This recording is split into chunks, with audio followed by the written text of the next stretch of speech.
আমরা সকলেই জানি যে আমাদের একজন প্রকাশ্য শত্রু আছে, এমন এক শত্রু যে কিয়ামত পর্যন্ত আমাদের বিভ্রান্ত করার শপথ নিয়েছে।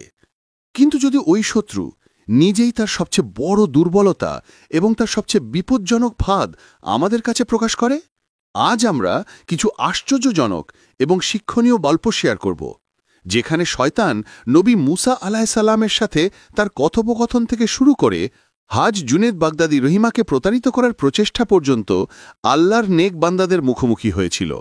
এই ঘটনাগুলি আমাদের চোখ খুলে দেবে। এই ভিডিওটি শেষ পর্যন্ত দেখুন, কারণ এই গল্পগুলির মধ্যে লুকিয়ে থাকা গোপন রহস্যগুলি আপনাকে শয়তানের আক্রমণ থেকে রক্ষা করতে পারে।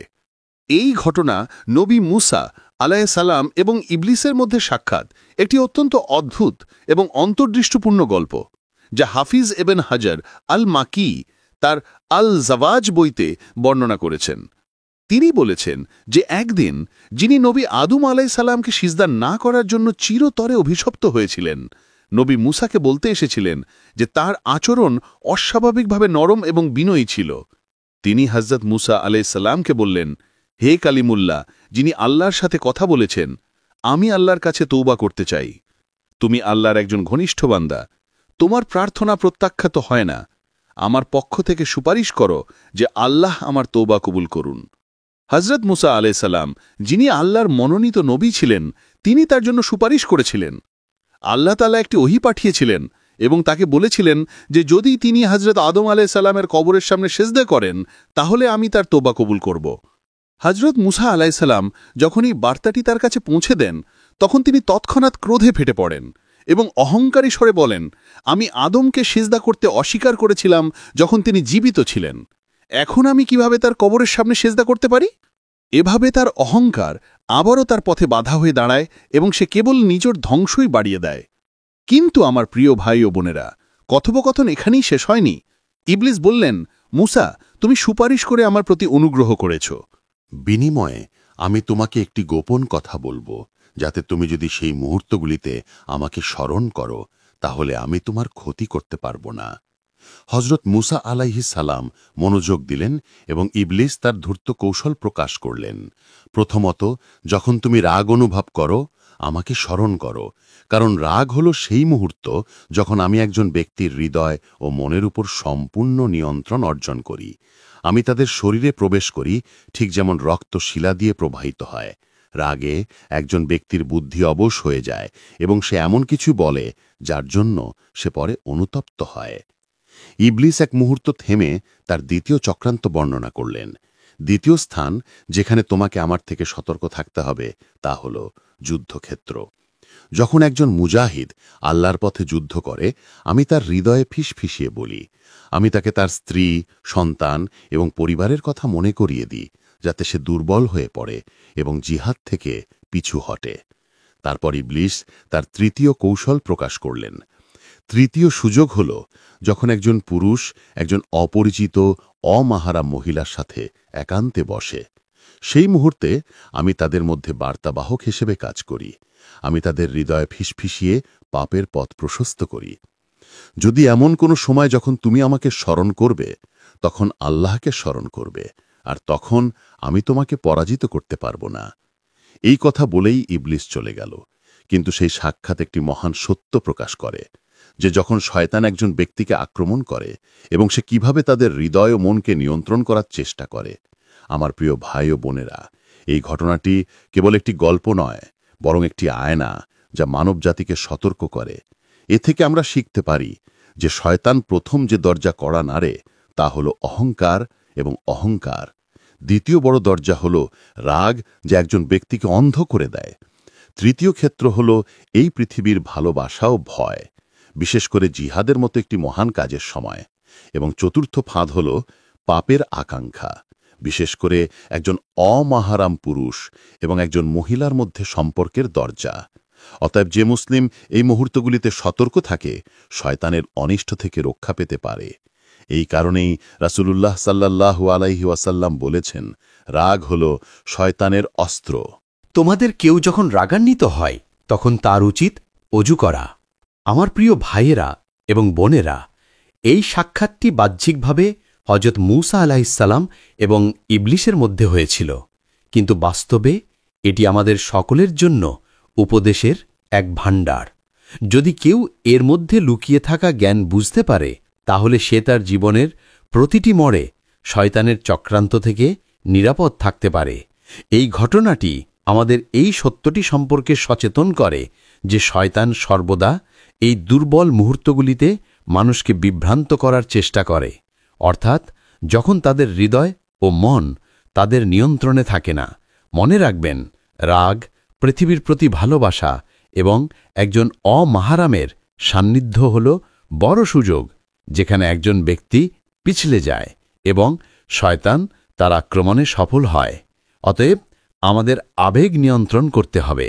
রাগের অবস্থায় আমাদের অজু করা উচিত এবং নীরবতা পালন করা উচিত। আমাদের হৃদয় থেকে দুনিয়ার ভালোবাসা দূর করা উচিত এবং পরকালের জন্য প্রস্তুতি নেওয়া উচিত।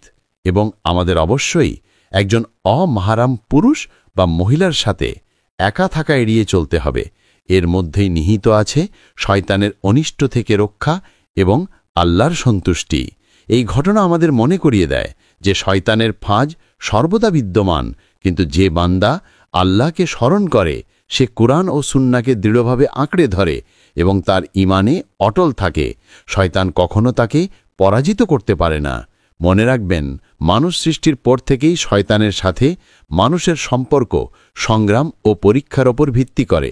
পবিত্র কোরআনে ইবলিসের কথা বারবার উল্লেখ করা হয়েছে যে হজরত আদম আলাইহিসসালামকে সিজদা না করার জন্য তাকে ঐশ্বরিক উপস্থিতি থেকে বহিষ্কার করা হয়েছিল এবং তিনি আল্লাহর সামনে শপথ করেছিলেন যে তিনি আদম সন্তানদের সর্বদাই বিভ্রান্ত করবেন এবং তাদের সরল পথ থেকে বিচ্যুত করার চেষ্টা করবেন। কিন্তু এটাও স্পষ্ট যে শয়তান কেবল ফিসফিসানি করেন, পছন্দ মানুষের হাতেই থাকে। এই বাস্তবতা ব্যাখ্যা করার জন্য আল্লাহ তাআলা আমাদের নবীদের বিভিন্ন অভিজ্ঞতা ও ঘটনার মধ্য দিয়ে নিয়ে গেছেন। এর মধ্যে একটি বিখ্যাত ঘটনা হজরত মূসা আলাইহিসসালাম এবং ইবলিসের সাক্ষাতের ঘটনা, যা আপনি এইমাত্র শুনলেন। এই ঘটনাটি অন্য একটি বর্ণনাতে উল্লেখ করা হয়েছে, যা এই ঘটনার থেকে আলাদা। সেই গল্পটিও আপনাদের বলি এবং এর সাথে আমরা শয়তানের প্রতারণার সাথে সম্পর্কিত আরও কিছু গল্প শেয়ার করব। ভিডিওটি সম্পূর্ণ দেখার জন্য অনুরোধ করছি। আমার প্রিয় ভাই ও বোনেরা, বলা হয় যে একদিন নবী মূসা আলাইহিসসালাম আল্লাহর কাছে আরজ করেছিলেন, হে আমার প্রভু, আমি ইবলিসের বাস্তবতা এবং তার ফিসফিসানি সম্পর্কে আরও জানতে চাই, যাতে আমি বনি ইসরায়েলদের তার অনিষ্ট থেকে নিরাপদ থাকতে শেখাতে পারি। আল্লাহ তাআলা নবী মূসার প্রার্থনা কবুল করেন এবং তাকে জানান যে ইবলিস শীঘ্রই তার সামনে উপস্থিত হবেন এবং তিনি তার সাথে কথা বলতে পারবেন। বর্ণনা অনুসারে একদিন নবী মূসা একটি উপত্যকা দিয়ে যাচ্ছিলেন। হঠাৎ একজন অদ্ভুত ব্যক্তি তার সামনে উপস্থিত হলেন। তার মুখে অহংকার এবং অহংকার স্পষ্ট দেখা যাচ্ছিল। নবী মূসা আলাইহিসসালাম তাকে চিনতে পেরে জিজ্ঞাসা করলেন, তুমি কে? তিনি উত্তর দিলেন, আমি ইবলিস। নবী মূসা আলাইহিসসালাম বললেন, তুমি কি সেই ব্যক্তি যে আদম নবীকে সিজদা করতে অস্বীকার করেছিলে এবং আল্লাহর রহমত থেকে বহিষ্কৃত হয়েছিল? ইবলিস বলল, হ্যাঁ, আমি সে। কিন্তু ওহে মূসা, আল্লাহ তোমাকে তার শান্ত স্বভাবের মানুষ করে তুলেছেন। তিনি সরাসরি তোমার সাথে কথা বলেন। আমি তোমার মাধ্যমে কিছু কথা বলতে চাই, যাতে মানুষ আমার কৌশল সম্পর্কে সচেতন হয়। হজরত মূসা আলাইহিসসালাম বললেন, আচ্ছা, সত্যি কথা বলো, তুমি কিভাবে আদম সন্তানদের বিভ্রান্ত করো? ইবলিস বলল, ওহে মূসা, আমি বিভিন্নভাবে মানুষকে বিভ্রান্ত করি। প্রথম উপায় হল আমি তাদের হৃদয়ে অহংকার এবং অহংকার জাগিয়ে তুলি। যে ব্যক্তি নিজেকে উচ্চ মনে করতে শুরু করে, সে আল্লাহর ইবাদতে আন্তরিকতা বজায় রাখে না এবং অন্যদেরকে অবজ্ঞা করতে শুরু করে। এটি আমার সাফল্য। তারপর তিনি বললেন, আমার দ্বিতীয় অস্ত্র হল আমি মানুষকে সম্পদের প্রেমে ফাঁদে ফেলি। যখন সে পার্থিব সম্পদের মধ্যে জড়িয়ে পড়ে, তখন সে তার প্রভুকে ভুলে যায়। ইবলিস আরও বলেন, তৃতীয় উপায় হল, আমি নারীদের মাধ্যমে মানুষকে বিভ্রান্ত করি। মিশ্রতা এবং অবৈধ কামনা বাসনা মানুষকে আল্লাহর অবাধ্য হতে প্ররোচিত করে। হজরত মুসা আলাহিসাল্লাম চুপচাপ শুনছিলেন। তখন হজরত মুসা আলাহিসাল্লাম ইবলিসকে জিজ্ঞাসা করলেন, দান সম্পর্কে কিছু বলো। ইবলিস উত্তর দিলেন, হে কালেমা, যখন কেউ সদকা করে তখন মনে হয় যেন কেউ আমার শরীর করাত দিয়ে কেটে ফেলছে। সদকা আমার শরীর পুড়িয়ে দেয় এবং আমার সেনাবাহিনীকে দুর্বল করে দেয়। তখন হজরত মুসা আলাহিসাল্লাম জিজ্ঞাসা করলেন, আর যখন কেউ আল্লাহর সামনে সিজদা করে তখন তোমার অবস্থা কি হয়? ইবলিস উত্তর দিলেন, যখন কেউ সিজদা করে তখন আমি কাঁদি আর আমার নিজের ভুল মনে পড়ে। আমি ভাবি, যদি আমিও হজরত আদমকে সিজদা করতাম আজ আমি আল্লাহর রহমত থেকে বঞ্চিত হতাম না। এরপরে হজরত মুসা আলাহিসাল্লাম বললেন, ইবলিস, আদম সন্তানের জন্য আমাকে এমন কিছু বলো যা উপকারী। ইবলিস বললেন, হে নবী, আমি তোমাকে মিথ্যা বলবো না, কারণ আমি জানি তুমি আল্লাহর নবী। জেনে রাখো, যখন কোনো ব্যক্তি ক্রোধের অবস্থায় থাকে তখন আমি তার হৃদয়ে প্রবেশ করি এবং তাকে বিভ্রান্ত করি। রাগ আমার সবচেয়ে বড় কৌশল। একইভাবে যখন কোনো ব্যক্তি তার ইবাদত নিয়ে গর্ব করে এবং রিয়া প্রদর্শনে লিপ্ত হয় তখন আমি তার হৃদয়ে আমার বাসা তৈরি করি। হজরত মুসা আলাহিসাল্লাম বললেন, তুমি কিছু সত্য বলেছ, কিন্তু মনে রেখো যে আমার প্রভু তোমার প্রতারণা সম্পর্কে অবগত আছেন এবং তিনি কোরআন ও শরীয়ত দিয়েছেন যাতে মুমিনদের তোমার অনিষ্ট থেকে রক্ষা করা যায়। এই কথা বলে হজরত মুসা আলাহিসাল্লাম আল্লাহর দিকে ফিরে প্রার্থনা করলেন, হে আল্লাহ, আদম সন্তানদের শয়তানের অনিষ্ট থেকে রক্ষা করো। আমার প্রিয় ভাই ও বোনেরা, এই ঘটনা থেকে আমরা বেশ কিছু মূল্যবান শিক্ষা পাই। প্রথম শিক্ষা হল, অহংকার এবং অহংকার হল পথভ্রষ্টতার সবচেয়ে বড় রূপ। ইবলিসের প্রথম অপরাধ ছিল অহংকার। তিনি হজরত আদম আলাহিসাল্লামকে সিজদা করতে অস্বীকৃতি জানান এবং এভাবে চিরতরে অভিশপ্ত হন। এই একই অহংকার আজ মানুষকে শয়তানের পথে নিয়ে যায়। দ্বিতীয় শিক্ষা হল, সম্পদের প্রতি ভালোবাসা বিপজ্জনক। যখন একজন ব্যক্তি পৃথিবীর জাঁকজমকে হারিয়ে যায় তখন সে পরকাল ভুলে যায়, আর এই অবহেলা হল শয়তানের সবচেয়ে বড় বিজয়। তৃতীয় বিষয় হল, রাগ হল শয়তানের অস্ত্র। রাগ মানুষকে অন্ধ ও বধির করে তোলে। সে চিন্তাভাবনা ও বোঝার ক্ষমতা হারিয়ে ফেলে এবং সেই সময় শয়তান সহজেই তাকে পরাজিত করে। একইভাবে ইবাদতেও আন্তরিকতা থাকা অপরিহার্য। যদি কেউ রিয়া প্রদর্শন এবং আত্মপ্রশংসার শিকার হয় তাহলে তার ইবাদতের প্রভাব বাতিল হয়ে যায় এবং সে শয়তানের ভাদে আটকা পড়ে। পরিশেষে একটি অত্যন্ত গুরুত্বপূর্ণ শিক্ষা হল সদকা, দান ও সাদাকা। সিজদা শয়তানকে দগ্ধ করে। যখন কেউ আন্তরিকতার সাথে দান করে অথবা আল্লাহর সামনে সিজদায় পড়ে তখন তা শয়তানের উপর তীব্র যন্ত্রণার সৃষ্টি করে এবং সে হতাশ হয়ে পড়ে। এই কাজগুলোই মানুষকে শয়তানের কুমন্ত্রণা থেকে রক্ষা করে এবং তাকে আল্লাহর রহমতের কাছাকাছি নিয়ে আসে।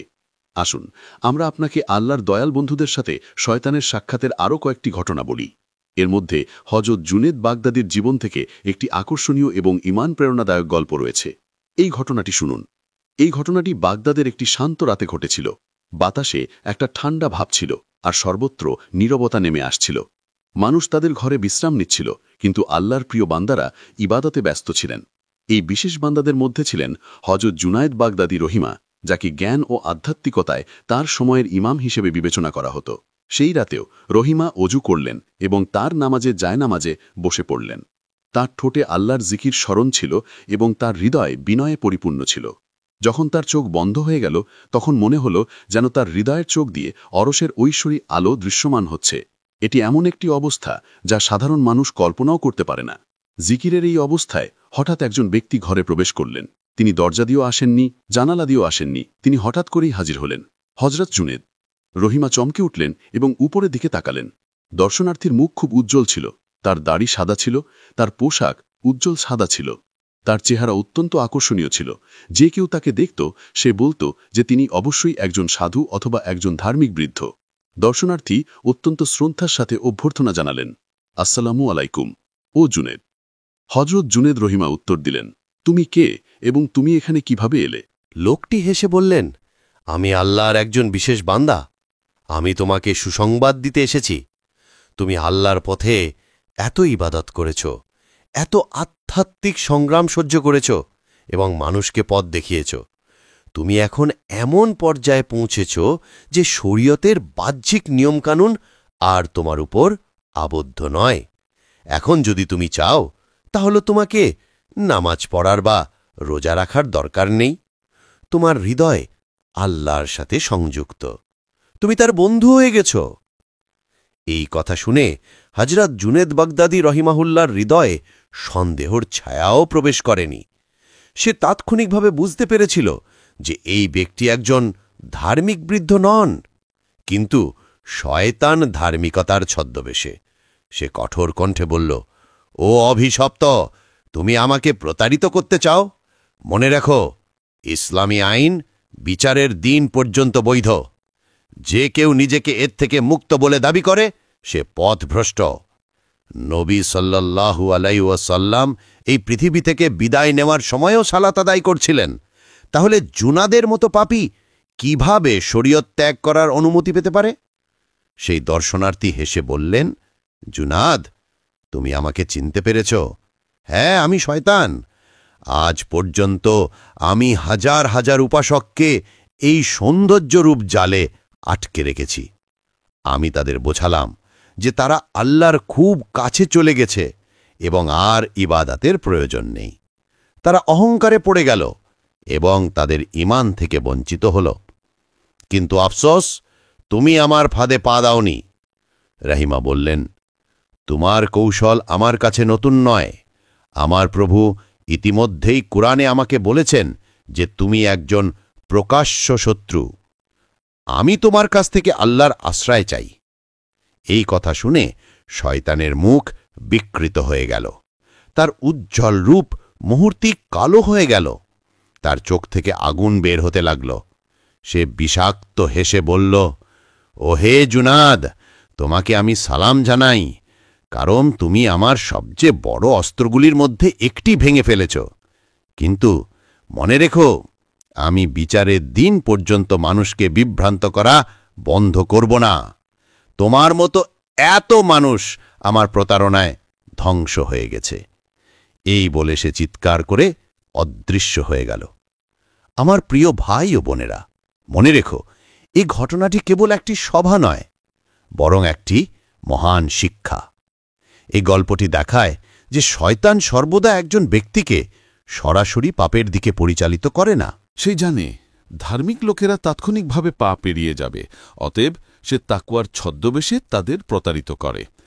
ঠিক যেমন সে হযরত জুনেদ রাহিমাহকে বলেছিল, তুমি একজন ওলি, তোমার শরীয়তের প্রয়োজন নেই। এই ফিসফিসানি অত্যন্ত বিপজ্জনক, কারণ এটি নফসকে সান্ত্বনা দেয় এবং বান্দা নিজেকে আল্লাহর নিকটবর্তী ভাবতে শুরু করে। এই ঘটনায় হযরত জুনেদ রাহিমা তাৎক্ষণিকভাবে স্পষ্ট করে বলেন যে ওলি মানে শরীয়ত থেকে মুক্তি নয়, বরং শরীয়তের প্রতি আরও বেশি আনুগত্য। কারণ নবী করিম সাল্লাল্লাহু আলাইহি ওয়াসাল্লাম যদি শেষ নিঃশ্বাস পর্যন্ত শরীয়তের উপর অবিচল থাকেন, তাহলে কোনো ওলি কিভাবে এর থেকে মুক্ত হতে পারেন? কিন্তু দুর্ভাগ্যবশত এই যুগে অলির মাজারে বসে থাকা অনেক মানুষ এমন জীবনযাপন করে যা শরীয়ত অনুযায়ী নয়, এবং এই মন্দিরগুলিতে কি ঘটে তা বিস্তারিতভাবে বলার দরকার নেই। সকলেই জানেন যে আমাদের কর্তব্য হল কাউকে অনুসরণ করার আগে দেখা যে ব্যক্তি শরিয়া মেনে চলে কিনা। মনে রাখবেন, যদি হযরত জুনেদ রহিমাহের কাছে দ্বীনের জ্ঞান না থাকত, তাহলে তিনি শয়তানের কথায় বিশ্বাসঘাতকতা করতে পারতেন। জ্ঞানই তাকে তাৎক্ষণিকভাবে প্রতারণা চিনতে সাহায্য করেছিল। অতএব প্রতিটি মুসলিমের জন্য কোরআন ও সুন্নাহ বুঝা অনিবার্য, যাতে তারা শয়তানের প্রতারণা থেকে রক্ষা পেতে পারে। আমার প্রিয় ভাই ও বোনেরা, এই ঘটনায় প্রতিটি মুসলিমের জন্য বেশ কিছু গুরুত্বপূর্ণ উপদেশ রয়েছে। এই উপদেশটি শেয়ার করার পর আমরা আপনাকে শয়তান সম্পর্কে আরও একটি বা দুটি গল্প বলবো, তাই দয়া করে ভিডিওটি এড়িয়ে যাবেন না।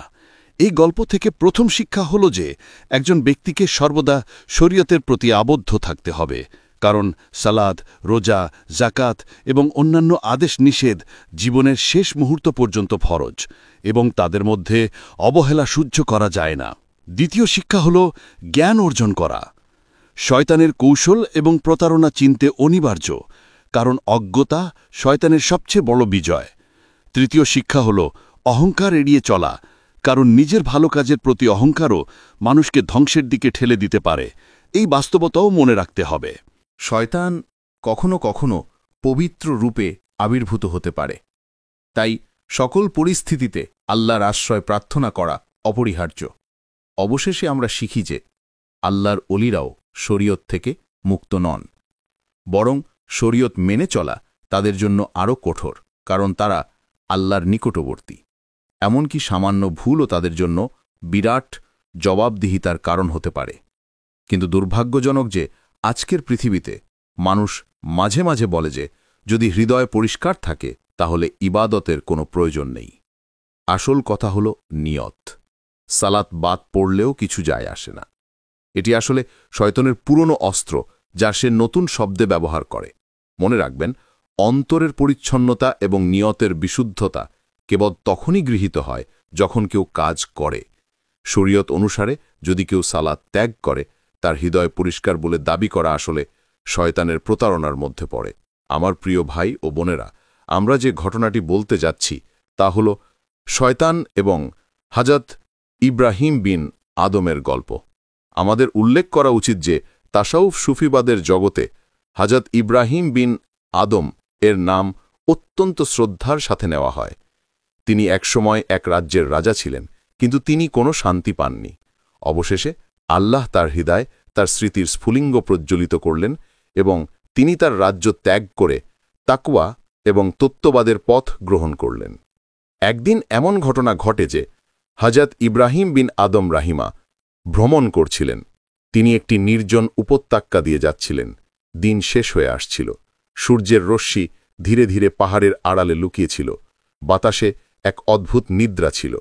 তিনি নির্জনে আল্লাহকে স্মরণ করছিলেন এবং অন্তরের গভীর থেকে প্রার্থনা করছিলেন, হে আল্লাহ, শয়তানের প্রতারণা থেকে আমাকে রক্ষা করুন।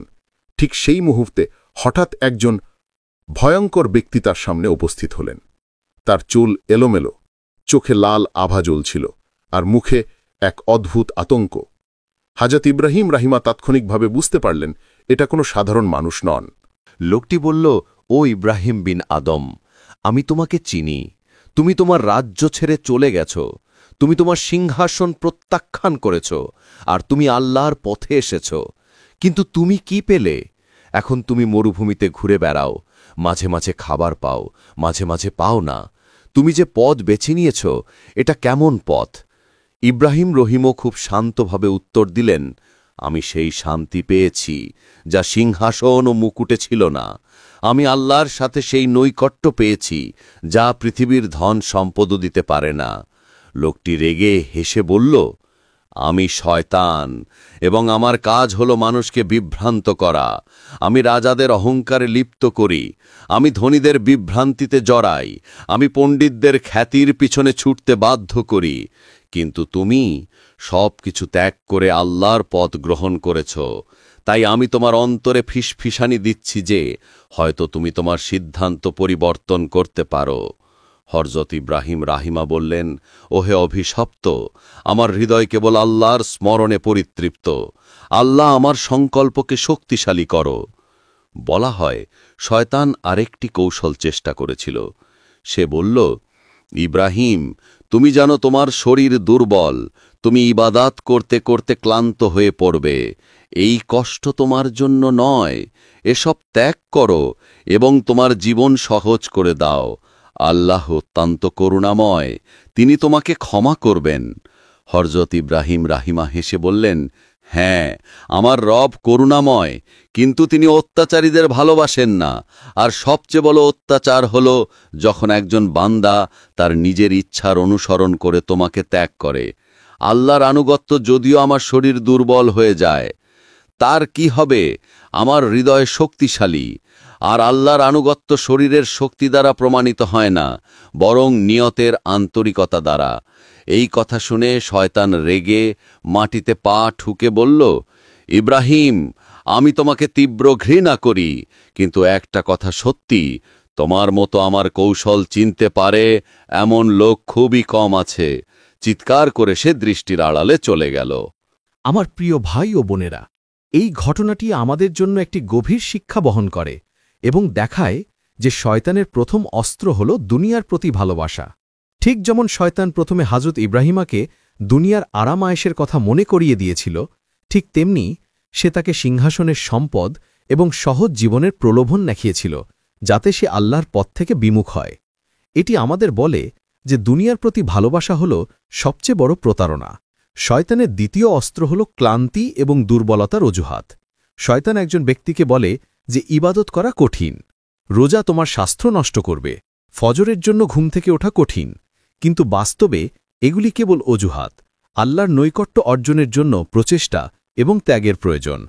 শয়তানের তৃতীয় অস্ত্র হল আল্লাহর রহমতের অপব্যবহার। শয়তান এই বলে বিভ্রান্ত করে যে আল্লাহ করুণাময়, তুমি ইবাদত না করলেও তিনি তোমাকে ক্ষমা করবেন। আজকাল অনেকেই এই একই কথা বলে, কিন্তু বাস্তবতা হল আল্লাহর রহমত তাদের জন্য যারা চেষ্টা করে, যারা ইচ্ছাকৃতভাবে অবাধ্য হয় তাদের জন্য নয়। মনে রাখবেন, পৃথিবীর আরামায়েশ ক্ষণস্থায়ী, কিন্তু ইমানের শান্তি চিরস্থায়ী। ইবাদতে যেসব অসুবিধার সম্মুখীন হতে হয় তা আসলে মানুষদের জন্য একটি পরীক্ষা। আর যদিও আল্লাহর রহমতের উপর নির্ভর করা আবশ্যক, তবু এর অপব্যবহার করা উচিত নয়, কারণ শয়তান সর্বদা ফিসফিসানি করে। আমাদের সর্বদা আল্লাহর কাছে আশ্রয় প্রার্থনা করা উচিত। আমার প্রিয় ভাই ও বোনেরা, আমরা যে ঘটনাটি বর্ণনা করতে যাচ্ছি তা হল হযরত আবু হুরেরা এবং শয়তানের মধ্যে সাক্ষাতের একটি সত্য ঘটনা, যা হাদিস এর বইগুলিতে পাওয়া যায়। হযরত আবু হুরেরা বর্ণনা করেন যে রমজানের পবিত্র দিনগুলিতে আল্লাহর রাসূল সাল্লাল্লাহু আলাইহি ওয়াসাল্লাম আমাকে হযরত আবু হুরেরা রাদিয়াল্লাহু আনহুয়ের সাদদাকুল দান রক্ষা করার নির্দেশ দিয়েছিলেন। সেই দিনগুলিতে মদিনা মুনওয়ারায় প্রচুর পরিমাণে দান সংগ্রহ করা হয়েছিল, যা অভাবী ও দরিদ্রদের মধ্যে বিতরণ করা হয়েছিল। এক রাতে আমি সেই সম্পদ রক্ষা করছিলাম, হঠাৎ একজন লোক এসে শস্যভর্তি বস্তা থেকে মুঠো করে নিতে শুরু করল। আমি তৎক্ষণাৎ তাকে ধরে ফেললাম এবং বললাম, আল্লাহর কসম, আমি তোমাকে রাসূলুল্লাহ সাল্লাল্লাহু আলাইহি ওয়াসাল্লামের কাছে নিয়ে যাব। লোকটি ভয় পেয়ে বলল, আমি খুবই দরিদ্র, আমার পরিবার ক্ষুধার্ত, আমার সন্তানরা কষ্টে আছে, আমাকে যেতে দাও, আমি প্রতিশ্রুতি দিচ্ছি যে আমি আর ফিরে আসব না। হযরত আবু হুরায়রা রাদিয়াল্লাহু আনহু তার অবস্থা দেখে কিছুটা করুণা বোধ করলেন এবং তাকে ছেড়ে দিলেন। পরদিন সকালে যখন সে রাসূলুল্লাহ সাল্লাল্লাহু আলাইহি ওয়াসাল্লামের কাছে গেল, তখন রাসূলুল্লাহ সাল্লাল্লাহু আলাইহি ওয়াসাল্লাম জিজ্ঞাসা করলেন, হে হযরত আবু হুরায়রা, তোমার কি হয়েছে? হযরত আবু হুরায়রা রাদিয়াল্লাহু আনহু বলল, হে আল্লাহর রাসূল, সে দারিদ্র ও ক্ষুধার আবেদন জানালো, তাই আমি তাকে ছেড়ে দিলাম। রাসূলুল্লাহ সাল্লাল্লাহু আলাইহি ওয়াসাল্লাম বললেন, সাবধান, সে মিথ্যাবাদী এবং সে আবার ফিরে আসবে। হযরত আবু হুরায়রা রাদিয়াল্লাহু আনহু আবার পাহারায় ছিলেন, যখন সেই লোকটি ফিরে এসে আবার শস্য নিতে শুরু করল। সে তাকে ধরে ফেলল এবং বলল, এখন আমি অবশ্যই তোমাকে আল্লাহর রাসূলের কাছে নিয়ে যাব। লোকটি আবার অনুনয় করতে লাগল, আমি আর ফিরে আসব না, শুধু একবার আমাকে ক্ষমা করো। হযরত আবু হুরায়রা রাদিয়াল্লাহু আনহু আবার করুণা বোধ করলেন এবং পরের দিন সকালে তাকে ছেড়ে দিলেন। আল্লাহর রাসূল সাল্লাল্লাহু আলাইহি ওয়াসাল্লাম আবার জিজ্ঞাসা করলেন, হে আবু হুরায়রা, তোমার বন্দী কি করেছে? তিনি আবার দারিদ্র্যের আবেদন জানালেন, তাই আমি তাকে ছেড়ে দিলাম। রাসূলুল্লাহ সাল্লাল্লাহু আলাইহি ওয়াসাল্লাম বললেন, সে মিথ্যাবাদী এবং সে ফিরে আসবে। হযরত আবু হুরায়রা রাদিয়াল্লাহু আনহু তখন কঠোর পাহারায় ছিলেন। হঠাৎ সেই ব্যক্তি এসে গোপনে শস্য নিতে শুরু করলেন। এবার সে তাকে শক্ত করে ধরে বলল, এখন আমি তোমাকে কিছুতেই যেতে দেব না, আমি তোমাকে আল্লাহর রাসূল সাল্লাল্লাহু আলাইহি ওয়াসাল্লামের কাছে নিয়ে যাচ্ছি। লোকটি বলল, যদি তুমি আমাকে ছেড়ে দাও তাহলে আমি তোমাকে কিছু শব্দ শিখিয়ে দেব, যা পাঠ করে আল্লাহ তোমাকে চিরকাল শয়তান থেকে রক্ষা করবেন। সে বলল, এগুলো কি? সে বলল, যখন তুমি রাতে ঘুমাতে যাবে তখন এই আয়াত পাঠ করো, অর্থাৎ আয়াতুল কুরসি। আল্লাহ তোমার সুরক্ষার জন্য একজন অভিভাবক ফেরেশতা নিযুক্ত করবেন এবং শয়তান তোমার কাছে আসবে না। পরের দিন সকালে আল্লাহর রাসূল সাল্লাল্লাহু আলাইহি ওয়াসাল্লাম জিজ্ঞাসা করলেন, হে আবু হুরায়রা, তোমার বন্দী কি করেছে? তিনি বললেন, হে আল্লাহর রাসূল, তিনি বললেন, আয়াতুল কুরসি পাঠ করলে শয়তান থেকে রক্ষা পাওয়া যায়। তাই আমি তাকে ছেড়ে দিলাম। রাসূল সাল্লাল্লাহু আলাইহি ওয়াসাল্লাম বললেন, সে তোমাদের সত্য বলেছে, যদিও সে নিজে একজন বড় মিথ্যাবাদী। তুমি কি জানো সে কে ছিল? সে ছিল শয়তান। আমার প্রিয় ভাই ও বোনেরা, এটি ছিল শয়তান এবং হযরত আবু হুরায়রা রাদিয়াল্লাহু আনহুর সাক্ষাতের ঘটনা। এই গল্পে শিক্ষা, আগ্রহ এবং উপদেশের এক সুন্দর মিশ্রণ রয়েছে। শ্রোতা যখন এটি শোনেন তখন তার অবাক হন যে শয়তান কিভাবে একজন ব্যক্তিকে বিভিন্ন উপায়ে ফাঁদে ফেলে। কিন্তু একই সাথে এই গল্পটি আমাদের হৃদয়ে এই দৃঢ় বিশ্বাসও তৈরি করে যে বান্দা কোরআনের সাথে সংযোগ স্থাপন করে, বিশেষ করে যে ব্যক্তি আয়াতুল কুরসির বরকতকে তার জীবনের অংশ করে তোলে, শয়তান কখনো তাকে পরাজিত করতে পারে না। আমার প্রিয় ভাই ও বোনেরা, ইবলিসের বিরুদ্ধে যুদ্ধ হল আমাদের নিজেদের হৃদয়ের ভেতরে সংঘটিত ফিসফিসানির যুদ্ধ। সে আমাদের গর্ব, আমাদের রাগ, আমাদের আকাঙ্ক্ষা, এমনকি আমাদের ধার্মিকতাকে আমাদের বিরুদ্ধে ব্যবহার করে। কিন্তু এই গল্পগুলো যেমন দেখায়, তার শক্তি কেবল একটি জিনিস দ্বারাই ভেঙে যায়: আল্লাহর আন্তরিক স্মরণ। সদাকা, সিজদা যা তাকে কাঁদিয়ে তোলে, সাদাকা দান যা তাকে করাতের মতো কেটে ফেলে, অথবা আয়াতুল কুরসি যা তাকে রাতের জন্য তাড়িয়ে দেয়। আমাদের সবচেয়ে বড় অস্ত্র হল আমাদের স্রষ্টার সাথে আমাদের সংযোগ। তাই সতর্ক থাকুন, জ্ঞান অর্জন করুন এবং কখনো বিশ্বাস করবেন না যে আপনি তার কৌশল থেকে নিরাপদ। এই যুদ্ধ আমাদের শেষ নিঃশ্বাস পর্যন্ত চলবে।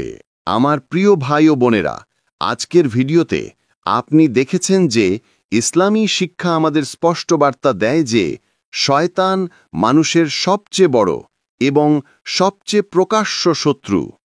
একজন মুসলিমের জন্য শয়তানকে বন্ধু বা শুভাকাঙ্ক্ষী মনে না করা অপরিহার্য, বরং তার কৌশল সম্পর্কে সর্বদা সতর্ক থাকা। আল্লাহর রাসূল সাল্লাল্লাহু আলাইহি ওয়াসাল্লাম আমাদের শয়তানের আক্রমণ থেকে নিজেদের রক্ষা করার বিভিন্ন উপায় শিখিয়েছেন। এক বর্ণনায় তিনি সাল্লাল্লাহু আলাইহি ওয়াসাল্লাম বলেছেন, রাগ শয়তান থেকে আসে এবং শয়তান আগুন থেকে সৃষ্ট এবং আগুন কেবল পানি দ্বারাই নির্বাপিত হতে পারে। অতএব যখন তোমাদের কেউ রাগান্বিত হয় তখন তার উচিত অজু করা। এই হাদিস থেকে আমরা জানতে পারি যে আল্লাহর কাছে আশ্রয় চাওয়া, অজু করা, কোরআন তিলাওয়াত করা এবং জিকির করা, আল্লাহর স্মরণ করা হল শয়তানের আক্রমণ থেকে নিজেকে রক্ষা করার সর্বোত্তম উপায়। একজন মুসলিমের উচিত প্রতিটি মুহূর্তে সতর্কতা এবং তাকওয়া করে আল্লাহকে স্মরণ করা, যাতে সে শয়তানের প্রতারণা থেকে নিরাপদ থাকতে পারে। আমার প্রিয় ভাই ও বোনেরা, আজকের জন্য এটি ছিল আমাদের ভিডিও। অনুগ্রহ করে কমেন্ট সেকশনে আপনার মতামত প্রকাশ করুন এবং পরবর্তী ভিডিওতে আপনি কোন ইসলামিক বিষয়টি দেখতে চান তা আমাদের জানান। আপনার মূল্যবান মতামত আমাদের কাছে খুবই গুরুত্বপূর্ণ এবং যাওয়ার আগে দয়া করে ভিডিওটি শেয়ার করুন। আমরা আশা করি আপনি আমাদের আজকের ভিডিওটি পছন্দ করেছেন। যদি আপনি আমাদের আজকের ভিডিওটি পছন্দ করেন তাহলে দয়া করে লাইক করুন। পরিশেষে যারা এখনও আমাদের চ্যানেলটি সাবস্ক্রাইব করেননি তাদের আবারও অনুরোধ করছি, সাবস্ক্রাইব করুন। আল্লাহ আপনাকে তার হেফাজতে রাখুন। আমিন।